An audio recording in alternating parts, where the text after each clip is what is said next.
the first step that I'm going to do for the pork green chili, Colorado style, is take this pork and sear it in my electric skillet and then put it in a crock pot for 5, 6, 7, 8 hours, whatever it takes, till it comes apart like pulled pork. I like mine shredded. Some people cube it. No, I don't like that. I like mine shredded. Now, I got these on sale. That looks like a lot of meat, I know, but it might be too much pork. Wait a minute. Did I just say there might be too much pork? Oh, no way. There can never be too much pork in my world. But if there is too much for the green chili, I'll just throw it in the freezer once it's cooked. But I got these country style pork ribs. This is about 2 pounds for $6.96, and then 50% off of that. Because you know I'm always looking for a bargain, y'all. And this is a pork shoulder blade roast, 4 pounds. It was on sale for $1.88. So I think that was around $7. So you say $10 for all that. And I'm making a big batch of chili.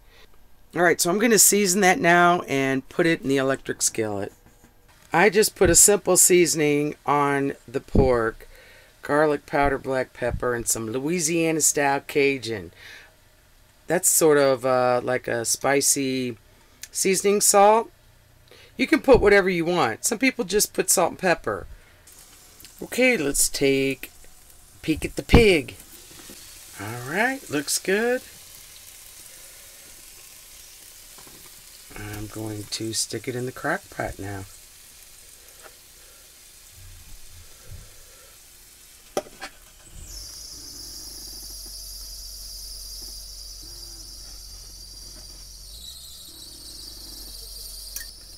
Alright.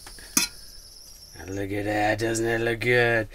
Now what you can do when you're cooking this, you can cook it in a regular skillet, sear it with just olive oil. I had a little tiny bit of bacon grease. I had fried up a couple of pieces of bacon. And oops, let's turn it off. It starts splattering everywhere. And I had a little bit of hamburger grease in here. Not too much because it was 90%, 90-10 concoction.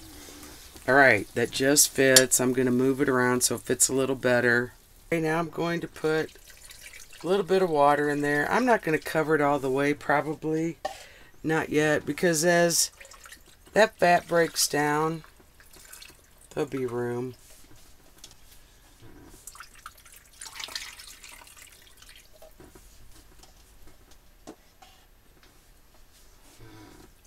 Okay, I'm not going to add any more seasoning at this point. I'm just going to let the juices from the meat render its own flavor for this part. Alright guys, well that's going to sit for a few hours, well several hours, and do its magic and get all tender and juicy so I can just pull it apart. Okay, the pork is done, it's falling apart. You want to get it out and let it cool. Whoa, look at that. Look at how it wants to just break apart. So you want to use a slotted spoon because a fork will never hold this. It'll just break apart. Here are the ribs down here.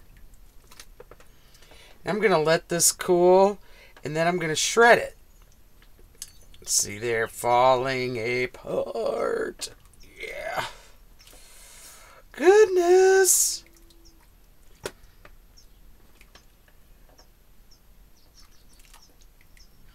Ooh, that's a lot of pork, isn't it?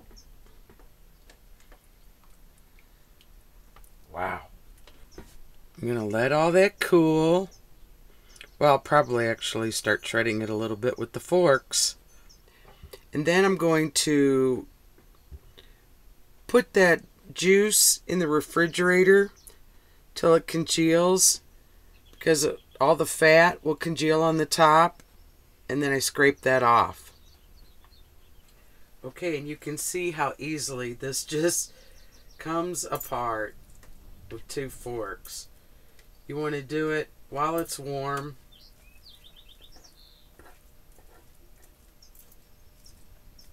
I mean, you know, it's just like a pulled pork process, the way I like it. Oh yeah, baby. Look at that porky goodness. I don't cut corners on the pork. I like to have a good deal of pork in my chili. On top I have some longer pieces. I just take my kitchen shears. These are just used for food. And I don't want them this long, so I'll cut them. Much easier than trying to cut this with a knife. That will really not work. Especially when you're going against the grain and it's this tender. So look, that's all I got out of that meat. Well, because a little bit of it made its way into my mouth. Okay, a lot of it. You always got to have some extra for the cook. Sampling is a big part of cooking, right? That's right. That's the pork broth that's set in the fridge overnight. And this is the fat, the pork fat that congeals on top. And so you just skim that off. It looked weird like that because I already started, and then I thought, oh, maybe I should take a video. Maybe some people have never done that before. But what it does is make a whole solid, thick coating of what looks like murky lard. Now, I know a lot of people just leave that fat in there and add some flour. But no, that's quite a bit, right? Yeah. Gotta cut down on some of the bad stuff going in the arteries. I'm getting ready to roast these peppers in the oven. These are poblanos, serranos, and these are tomatillos. Now, they're like a sour tomato, I guess. Little tart. You want to take the husk off before you roast the skin. Very easy to do. Roasting everything gives the peppers and the tomatillos a nice flavor.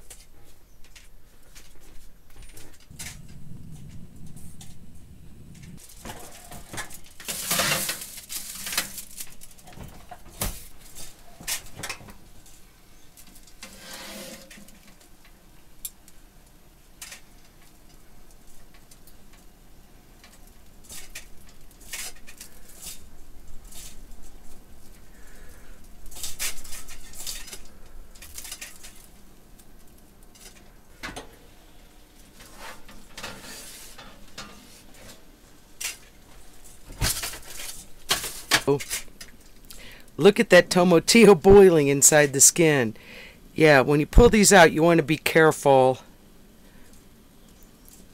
not to bust that skin, otherwise the juice runs everywhere. But that's kind of interesting, isn't it? Using my fingers and not the tongs because I don't want to bust these skins. That one already busted a little bit. Wow! Wow!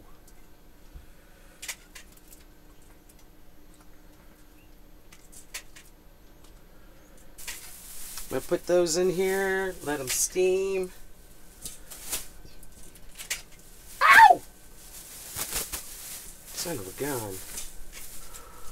Yeah, baby. Also, I discovered that the back of the oven doesn't burn as hot. That's back where the pilot light is and all the mechanisms, not where the flame is. So you might want to remember that whenever you're putting something in the oven. Perhaps you've already discovered that. But I don't use the oven very much. So these are my fire peppers. Now it's time for them.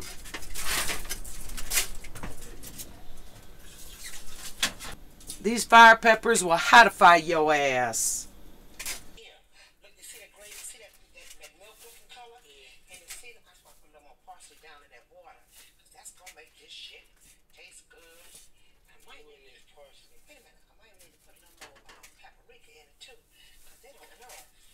See, look at that. Look, get in there and look at that. Yeah, I see it. Okay, see that? That water, when that water cooked like that, oh my God. Now here goes. See how it continues to steam in the bag? Then you can get those skins off very easily. Woo! Oh, sweet sugar. It smells like roasted peppers up in here.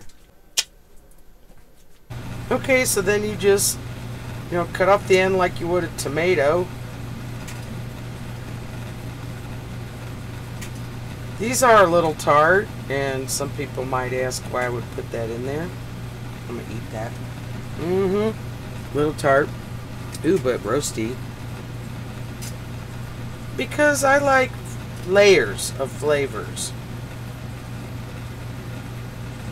So I just cut that core out of there, but I want those seeds and all that.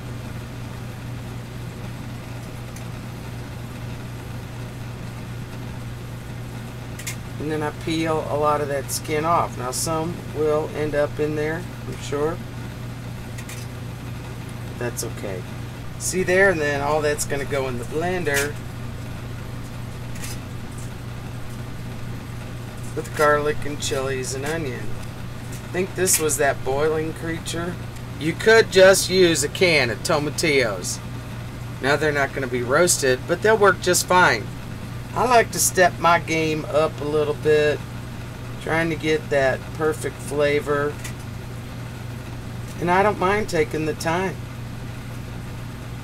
Again, that's just me. Well, I may be doing more work than required. I don't know.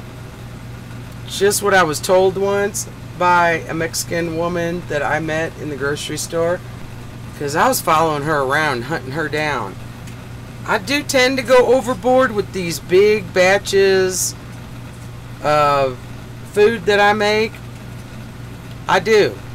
I ain't gonna lie.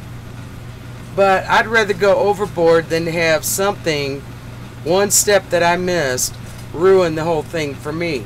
Now, some people I know out there will eat just darn near anything. They'll tell you it's good when maybe Frisky's cat food tastes better. But they don't have no kind of taste. No palate. I'm going to saute now the garlic and onions in some butter and coconut oil.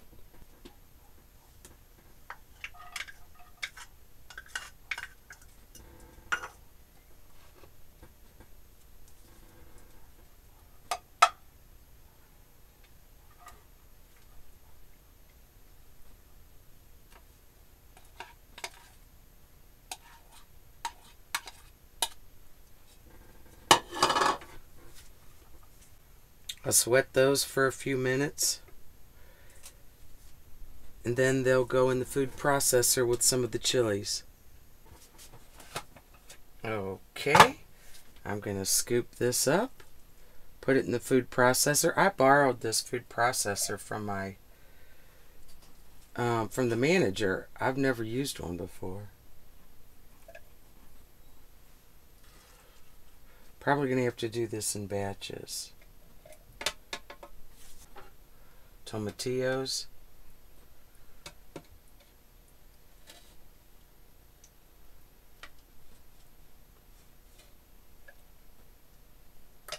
Now I'm just going to blend up some of the chilies in here, and some I'm going to leave in the diced up pieces.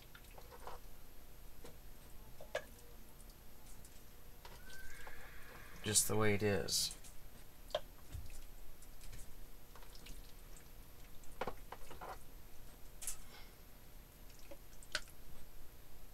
Okay.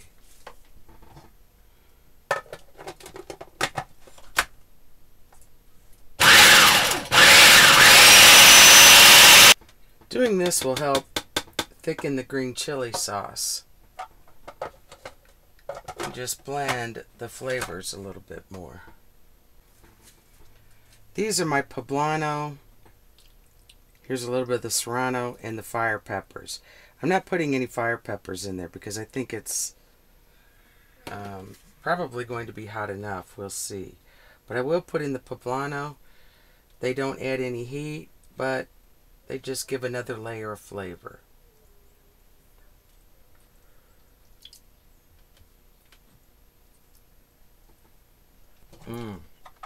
Yummy. Oh yeah, that's got heat. This is our chili broth I made up at my friend's from the tops. I'm going to put some of that in here so I can liquefy it a little bit. There we go.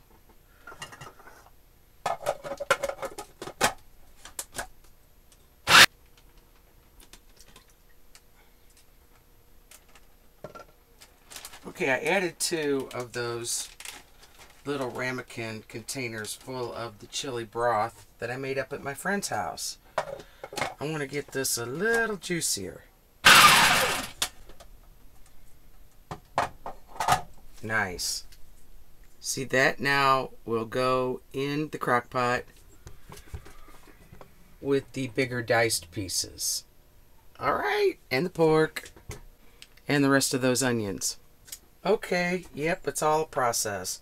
So now I'm going to put some diced tomatoes in here and a can of roasted tomatoes.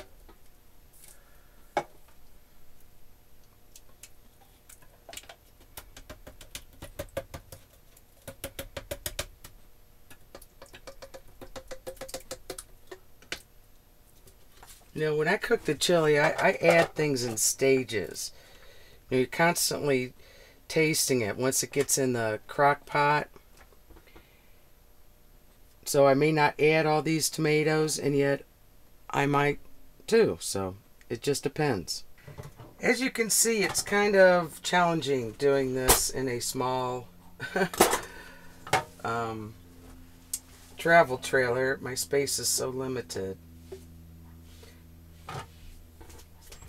I can do it. It just takes time, and it's a little slower, making sure you don't drop things, spill things, and try to figure out where you're going to put everything. Okay, so I'm ready to get my other crock pot. I need to take that out and wash it. I've got a bigger crock pot this is all going to go in. Okay, so I have my pork and broth in there.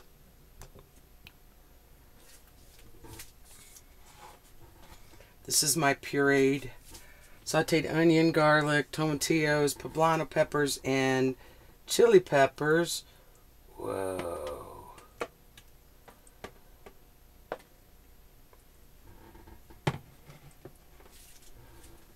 This is the diced pepper.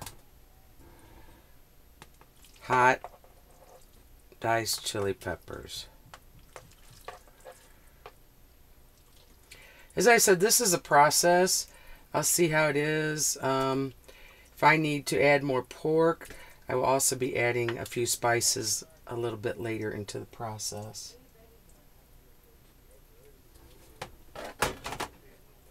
And here are my pureed roasted diced tomatoes.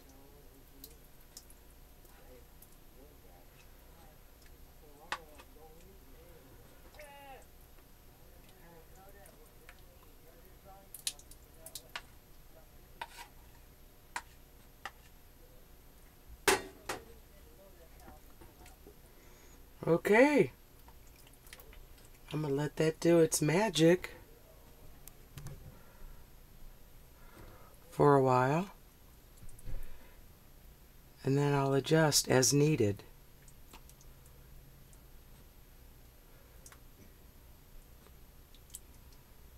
Get those nice chunks of pork. Yummy.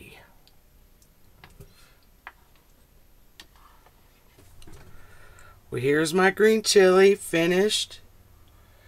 See, there's lots of pork in it. And I'm getting ready to can it. Oh my goodness. I'm scared about that. But see there? You drizzle this.